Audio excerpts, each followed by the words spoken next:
소문난 잔치에 먹을 거 없다는 말이 있습니다. 이런 말이 삼손의 이야기에 해당됩니다. 우리는 앞에서 아기를 낳지 못하는 이 마누아의 아내에게 여호와의 사자가 아기를 낳게 해주겠다는 그런 걸 알려줬고, 태어날 아기가 이제 나실인이 될 것이고 그가 이스라엘의 구원자가 될 것이라는 것을 살펴봤습니다. 그 당시 이스라엘은 이 블레셋으로부터 40년간 이 통치를 받고 있었는데, 이 강력한 이 블레셋으로부터 이스라엘을 이 구원할 자라면 어떤 인물일까 기대와 관심을 갖게 합니다. 그런데 막상 등장하는 이 삼손은 어떤 인물입니까? 이 사사나 이스라엘의 구원자로서 실망스러운 모습입니다. 마치 선을 보러 갔다가 이 포샵을 많이 해서 사진과 전혀 다르고, 또 대화를 해보니까 기대 이하여서 실망하는 경우와 같습니다. 삼손이 대체 어떠하길래 이렇다는 겁니까?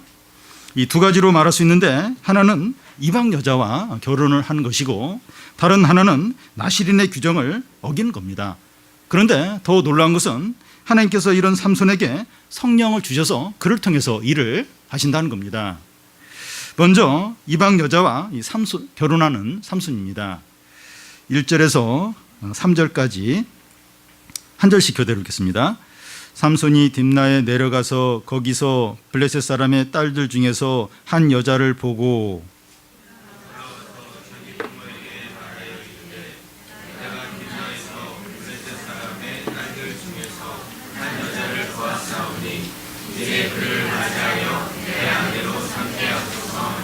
그의 부모가 그에게 이르되 내 형제들의 딸들 중에나 내 백성 중에 어찌 여자가 없어서 내가 할례 받지 아니한 블레셋 사람에게 가서 아내를 맞으려 하느냐 하니, 삼손이 그의 아버지에게 이르되 내가 그 여자를 좋아하오니 나를 위하여 그 여자를 데려오소서 하니라. 삼손이 무대에 등장해서 공식적인 첫 활동을 하는데, 그것은 다름 아니라 이방 여자와 결혼하겠다고 조르는 장면입니다. 삼손은 블레셋의 딥나라는 곳에 내려갔다가 블레셋의 한 여자를 보고 좋아하게 됩니다. 그런 후에 삼손은 집으로 돌아와서 그의 부모에게 그 여자와 결혼하게 해달라고 조릅니다. 그의 부모는 삼손이 결혼하는 것에 대해서 반대하지 않지만 이방 여자와 결혼하는 것은 반대합니다. 내 형제 딸들 중에서 어찌 여자가 없어서 할례 받지 않는 블레셋 사람에게 가서 아내를 구하려고 하느냐 하는 겁니다. 신명기와 율법의 말씀에는 이방인과 결혼하지 말라고 분명하게 말씀합니다. 하나님 왜 이방 사람들과 결혼하지 말라고 하십니까? 이방인들은 이제 가나안 사람들을 말하는데, 그들은 우상 숭배에 빠져 있고 음란하기 때문입니다. 만약에 이스라엘 백성들이 가나안 사람과 결혼을 하면 그들도 우상 숭배와 음행에 빠지게 됩니다. 결혼을 통해서 가나안 사람들이 하나님의 백성이 될 가능성은 거의 없고, 이스라엘 백성들이 우상 숭배에 빠질 가능성이 훨씬 더 높습니다. 신자와 불신자하고 결혼하면 이 불신자가 신자가 될 가능성은 전혀 없는 것은 아닌데 가능성이 낮고, 신자가 불신자같이 될 가능성이 훨씬 더 높습니다. 왜냐하면 사람이 약합니다. 그리고 죄인이기 때문에 좋은 쪽으로 이렇게 되기보다는 나쁜 쪽이 될 가능성이 훨씬 더 높습니다. 여러분, 이 삼손이 왜 블레셋 여자하고 결혼하려고 합니까? 3절 끝에 보면 내가 그 여자를 좋아하오니, 좋아한다는 겁니다. 예쁘고 매력적이어서 사랑한다는 겁니다. 삼손은 하나님의 말씀보다도 자기의 마음이 끌리는 거, 어디에 마음이 끌리느냐, 이게 더 중요했고, 하나님의 뜻보다도 자기 감정과 느낌이 더 우선했습니다. 내 지금 느낌이 어떠냐, 내 감정이 어떠냐, 이게 하나님 뜻보다 더 우선했습니다. 오늘날 많은 믿는 사람들이 이러합니다.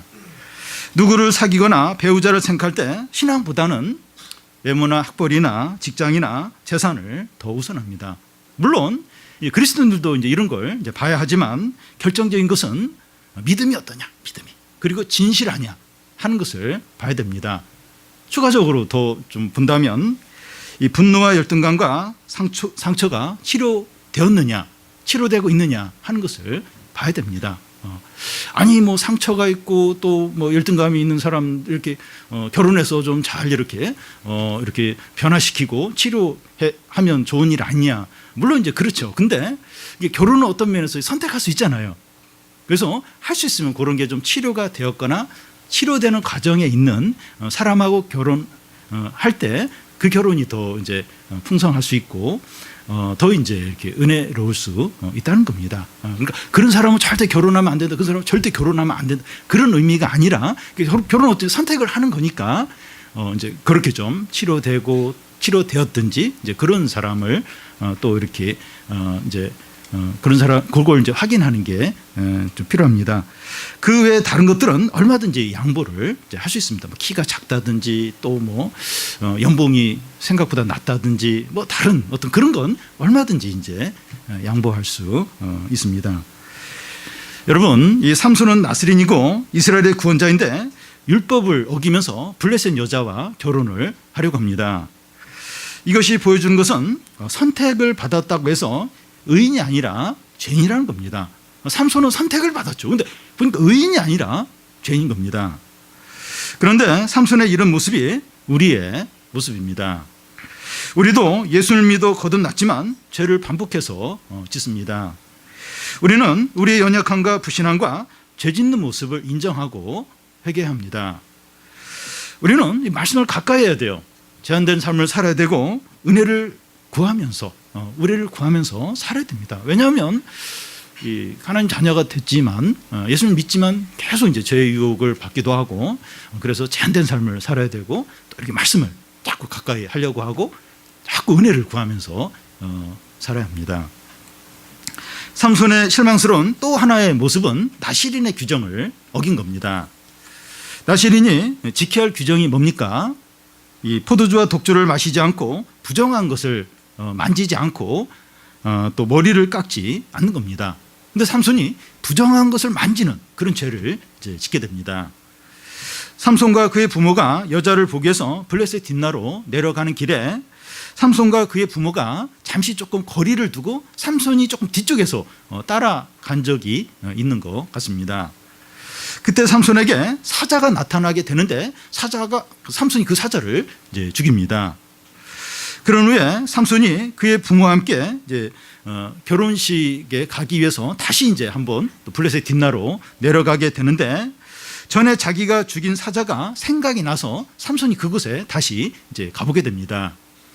8절 9절을 한 절씩 교대로 읽겠습니다. 얼마 후에 삼손이 그 여자를 맞이하려고 다시 가다가 돌이켜 그 사자의 죽음을 본즉 사자의 몸에 벌떼와 꿀이 있는지라.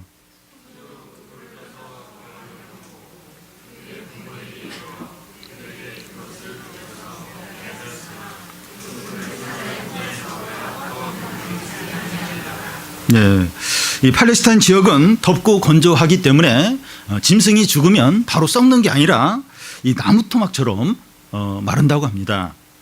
삼손이 죽인 사자의 시체가 이제 나무 토막처럼 말라 있으니까 이 벌들이 나무인 줄 알고 그 이 사자의 시체에 이제 벌집을 짓고 거기서 사는 겁니다. 그 벌들로 인해서 사자의 시체 안에 꿀이 이제 가득 이렇게 고이게 됩니다. 그런데 죽은 시체는 율법적으로 부정하기 때문에 만지거나 그 안에 있는 것을 먹으면 안 됩니다. 근데 삼손은 손으로 그 꿀을 팍 퍼서 이제 먹습니다. 오늘날에는 우리에게 꿀이 이제 그다지 인기 있는 음식이 아니지만 옛날에는 이제 단 것이 드물었기 때문에 꿀이 가장 귀한 음식 중에 이제 하나였습니다. 꿀단지, 할머니가 꿀단지 저기 숨겨놓고 이 꿀단지를 몰래 먹다가 깨면 이제 끝나는 겁니다. 옛날에는 이 꿀이 단 게 없으니까 꿀이 굉장히 귀했습니다. 삼손은 죽은 시체 안에 있는 꿀을 먹으면 안 된다 이런 사실을 알고 있었을 겁니다. 그렇지만 먹는 이유가 뭡니까? 나시린으로 절제하며 사는 것보다는 이 달콤한 꿀을 먹는 게 더 이제 좋았던 겁니다. 자신에 대한 하나님의 부르심에 순종해서 사는 것보다는 재미있고 즐기며 사는 것이 더 우선하고 있는 겁니다. 그 분명히 이게 부정한 그 죽은 시체에서 고인 꿀이고 그래서 그거 먹으면 안 되는데 하나님 말씀 지키는 것보다는 이 달달한 거, 이 음식을 왜 내가 거절을 해야 되는가? 나시린으로 부름을 받아서 이렇게 막 부정한 이제 이렇게 죽은 시체에 있는 어떤 그런 음식을 먹으면 안 되는데 그런 부르심보다도 그냥 이렇게 당장 재밌고 즐겁고 그걸 이제 더 우선하고 있습니다. 오늘날 이제 사람들의 특징을 보면 이 과거보다 더 감각적이고 재미를 쫓는 것 같습니다. 진지하고 심각한 것은 싫어합니다. 나 혼자 산다, 전지적 작가 시점, 이런 예능을 이제 너무나 이제 좋아합니다. 사람들은 아무 생각 없이 웃고 이제 즐기고 싶어합니다. 그러니까 인생도 지금 막 이렇게 힘들고 막 머리 아픈 일 많은데 또 막 프로까지 뭐 시사 프로, 정치 문제 프로들 물론 그것도 잠시 볼 수 있지만 그런 거 이제 싫다는 거예요. 아무 생각 없이 웃고 그냥 즐기는 이제 그러고 이제 싶어합니다. 자기가 좋아하는 드라마나 영화나 스포츠를 보지 못하면 너무나 이제 힘들어합니다. 진리로 고민하거나 이 말씀을 가지고 이제 씨름하는 것은 죄를 많이 지었거나 또 신학교를 준비하거나 또 특별한 사람들에게만 해당되는 것으로 여깁니다. 예배를 드리기 위해서 하나님 앞에서 잠시 있다가 세상의 재미와 즐거움을 향해서 바로 달려갑니다. 이제 삼손이 이제 이런 모습을 보이고 있는데 삼손의 이런 모습은 참 이제 실망스럽습니다. 하나님은 자격이 안 되는 자를 이스라엘의 구원자로 선택한 겁니다.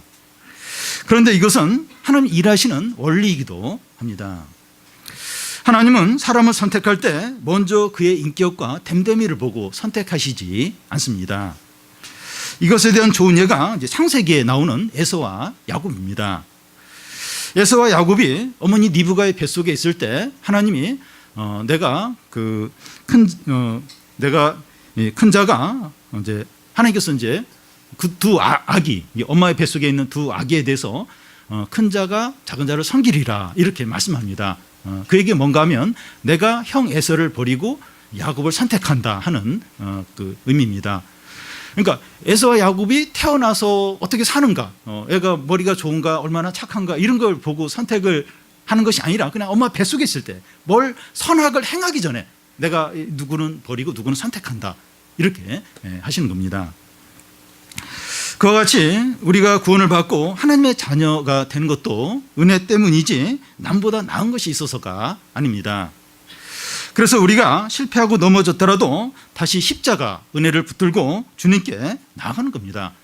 왜냐하면 우리는 처음부터 은혜로 선택을 받았기 때문입니다. 내가 뭘 잘해서 뛰어나서 뭐 선해서 그게 아니라 이제 은혜로 이제 선택을 받았기 때문에 우리가 넘어지고 죄를 졌을 때 다시 이제 십자가 은혜를 이제 붙드는 거죠.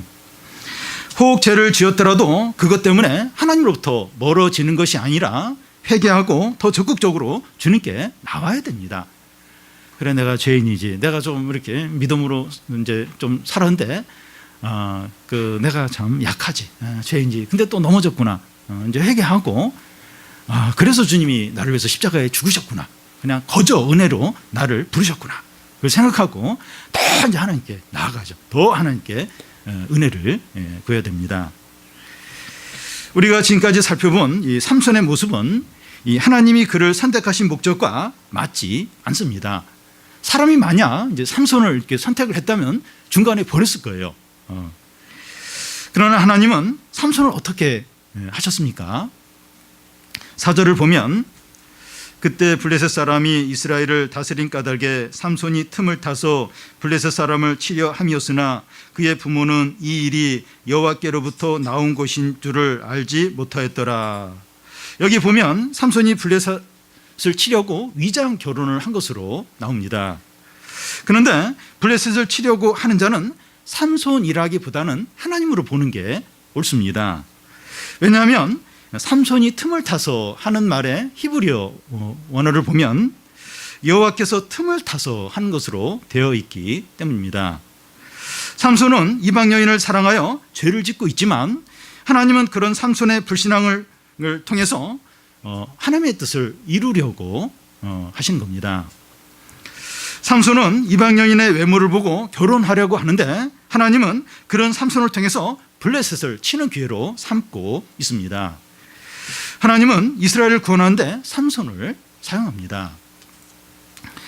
하나님은 이 삼손이 이제 자기를 선택한 이 하나님의 목적을 깨닫기를 원하셨습니다. 이게 삼손이 그걸 잘 모르는 것 같아요. 그래서 깨닫도록 하기 위해서 무슨 일을 삼손에게 행하십니까? 5절, 6절을 한 절씩 교대로 읽겠습니다. 삼손이 그의 부모와 함께 딥나에 내려가 딥나의 포도원에 이른즉 젊은 사자가 그를 보고 소리 지르는지라.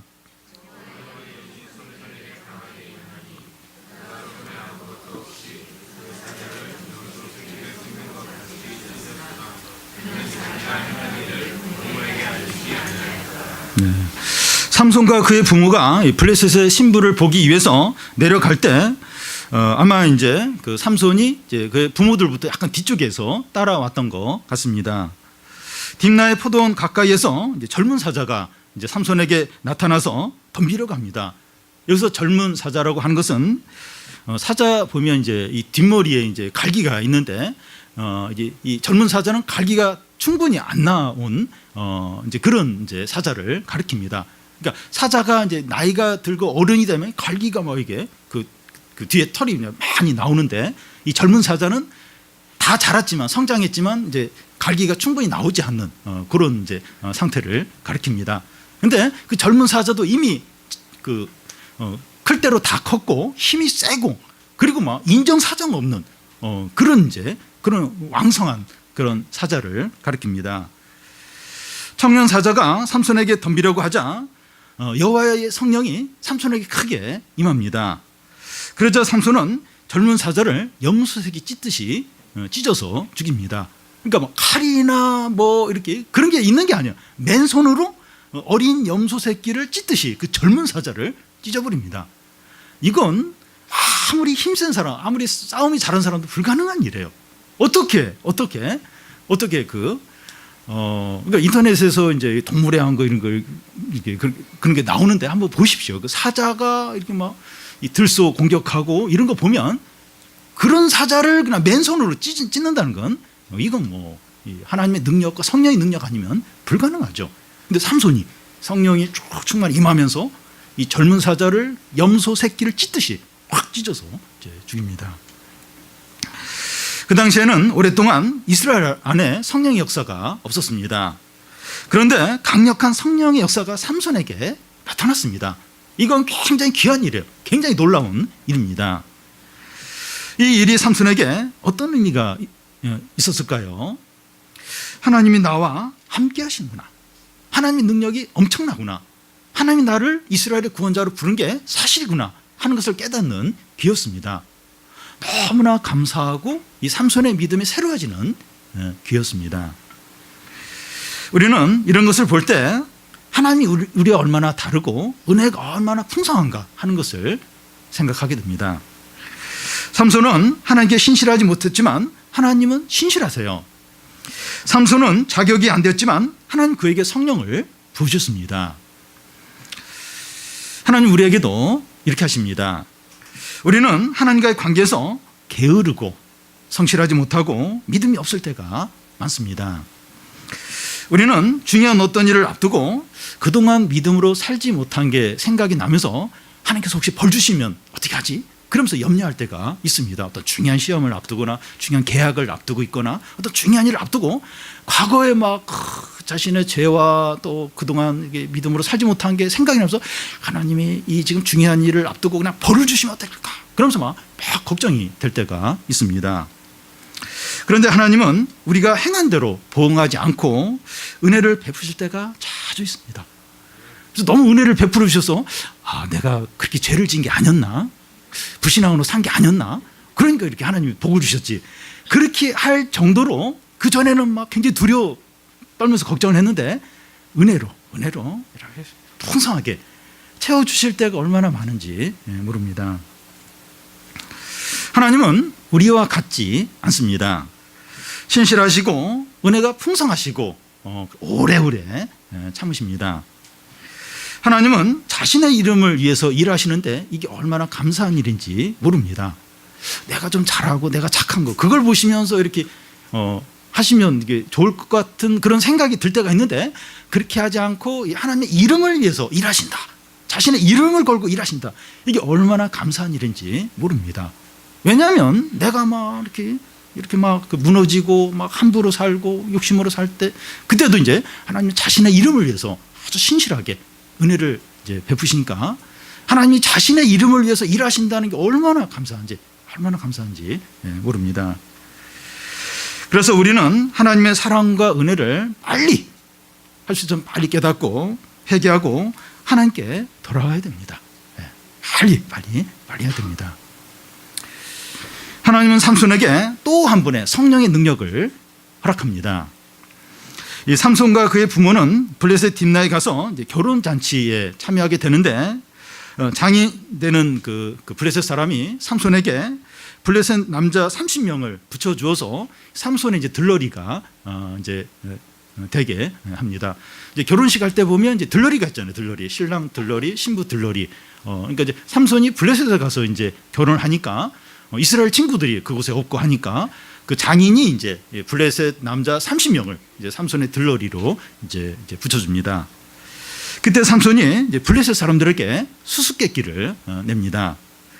그 수수께끼를 알아맞추면 삼손이 그들에게 속옷과 겉옷 30명이니까 각각 한 벌씩 30벌씩 이제 주겠다고 하고 만약에 그 수수께끼를 알아맞추지 못하면 그들이 삼손에게 속옷과 겉옷 30벌씩을 이제 주는 그런 이제 수수께끼였습니다. 겉옷과 속옷 30벌은 오늘날 돈으로 말하면 굉장히 큰 이제 금액이 됩니다. 블레셋 남자들은 좋다고 하면서 수수께끼를 내라고 합니다.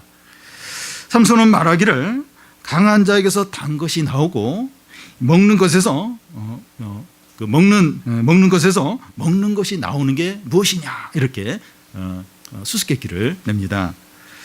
블레셋 사람들은 3일간 고민을 했는데 도저히 풀지를 못해요.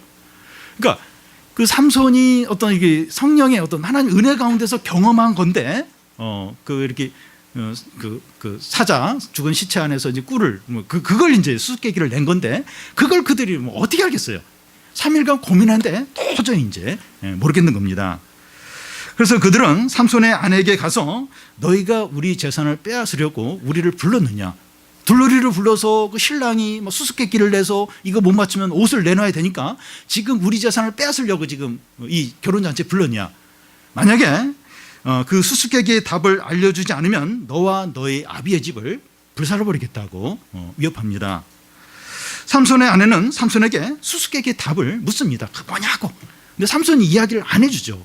근데 그 마지막 날 돼서 막 그 삼손의 아내가 울면서 제발 당신 나 사랑하는 거 맞냐고 그러면서 그렇다면 막 그 수수께끼를 알려달라고 막 울면서 애거를 하니까 삼손이 이제 결국은 알려주게 됩니다.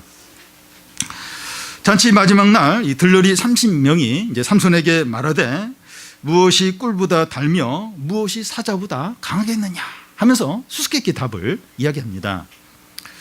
어쨌든 이 블레셋 사람들이 수수께끼의 답을 말했기 때문에 삼손은 어쩔 수 없이 옷 30벌을 주어야 했습니다. 삼손은 블레셋 지역인 아스글론이라는 곳에 내려가서 그곳에 있는 남자 30명을 죽이고 그들의 속옷과 겉옷을 빼앗아서 그 30명에게 갖다 주게 됩니다. 남자 30명을 죽이고 그들의 옷을 빼앗는다고 하는 것은 젊은 사자를 죽이는 것처럼 불가능한 일이에요. 어떻게 30명을 어떻게 때려 죽이고 옷을 이렇게 빼앗는 게 가능하겠습니까? 이번에도 어떤 성령의 강한 능력이 삼손에게 함께 했던 겁니다. 하나님은 삼손의 장난 같은 행동을 통해서도 이 블레셋 사람을 공격하는 기회로 삼으셨습니다. 이 블레셋 사람들을 심판하는, 공격하는 그런 기회로 삼았습니다. 우리가 실수하고 잘못한 것인데 그것을 통해서도 하나님의 뜻이 이루어질 때가 있습니다. 분명히 내가 믿음으로 한 게 아니에요. 이게 잘못한 거예요. 잘못했는데 그런 일을 통해서 하나님이 일하실 때가 있다는 겁니다. 삼손은 결혼잔치와 관련해서 잘한 것이 하나도 없습니다. 그런데 하나님은 그런 삼손에게 2번에 걸쳐서 성령의 큰 능력을 주셨습니다. 이것이 얼마나 큰 은혜인지 모릅니다. 우리는 이 잘할 때만 하나님을 우리를 지켜주시고 우리가 이제 잘할 때만 하나님이 지켜주시고 은혜를 주시는 것이 아닙니다. 만약에 우리가 잘할 때 신앙이 좋을 때만 하나님이 은혜를 주신다면 우리는 벌써 버림을 받았을 겁니다. 우리가 그럴 것 같은데 안 그래요. 안 그래. 아, 이 하나님 그냥 내가 죄짓고 함부로 살아도 하나님 모르시는구나. 하나님 그냥 이렇게 그래도 좋아하시는가 보다. 그런 생각이 들 정도로 잘 못할 때, 불신앙 가운데 있을 때, 욕심으로 살 때도 하나님이 은혜를 많이 주세요. 이 기본적인 일반적인 은혜를 이렇게 계속해서 주십니다. 그렇지 않으니까 우리가 이제 이렇게 생존하고 하루하루 살아가는 것이죠. 사랑하는 성도 여러분, 삼손의 실망스럽고 실패한 모습을 통해서 우리의 모습을 보시기 바랍니다. 우리는 얼마나 신실하지 못하고 게으르고 믿음이 없는지 모릅니다. 오늘 오전에 본 것처럼 그 제자들에게 이 겨자씨 하나만큼의 믿음도 없는 거예요. 어떻게 그럴 수 있을까? 아, 그래도 겨자씨 하나만큼의 믿음은 있지 않겠는가? 그런 믿음도 없다는 거예요. 우리가 진짜 믿음이 없습니다. 현실 가운데서, 이 세상 가운데서, 그러니까 몰라서, 이게 죄인지 몰라서 이제 죄를 짓고 유혹에 넘어가는 게 아니라 다 아는데 그러고 싶지 않은 거예요. 말씀대로 살고 싶지 않은 거예요. 욕심으로, 교만함으로 그렇게 살 때가 얼마나 많은지 모릅니다. 그럼에도 불구하고 하나님의 은혜와 사랑이 너무나 크고 놀랍습니다. 제가 이렇게 서 있고 여러분들이 여기 앉아서 예배드리고 하루하루 사는 게 하나님의 은혜와 사랑입니다. 우리가 뭘 잘해서, 믿음이 좋아서 우리가 큰 어려움 없이 지내는 게 절대로 아닙니다. 하나님은 삼손의 허물과 죄를 모르신 것처럼 성령의 큰 능력을 주셨는데 우리에게도 그렇게 하십니다. 우리가 좀 하나님의 은혜와 사랑을, 오래 참음을 우리가 좀 이렇게 깨달으면 좋겠습니다. 그리고 계속 하나님의 어떤 인내하심을 시험하지 않도록, 이렇게 했는데 내가 지금 일주일을 이렇게 마음대로 살았는데, 아니면 한 달을 살았는데 하나님이 그냥 놔두시네. 그래서 자꾸 하나님의 인내하심을 이렇게 시험하는 그렇게 되지 않도록 하나님의 사랑과 은혜, 신실하심을 이렇게 무시하거나 모욕하지 않도록 하는 게 좀 필요합니다.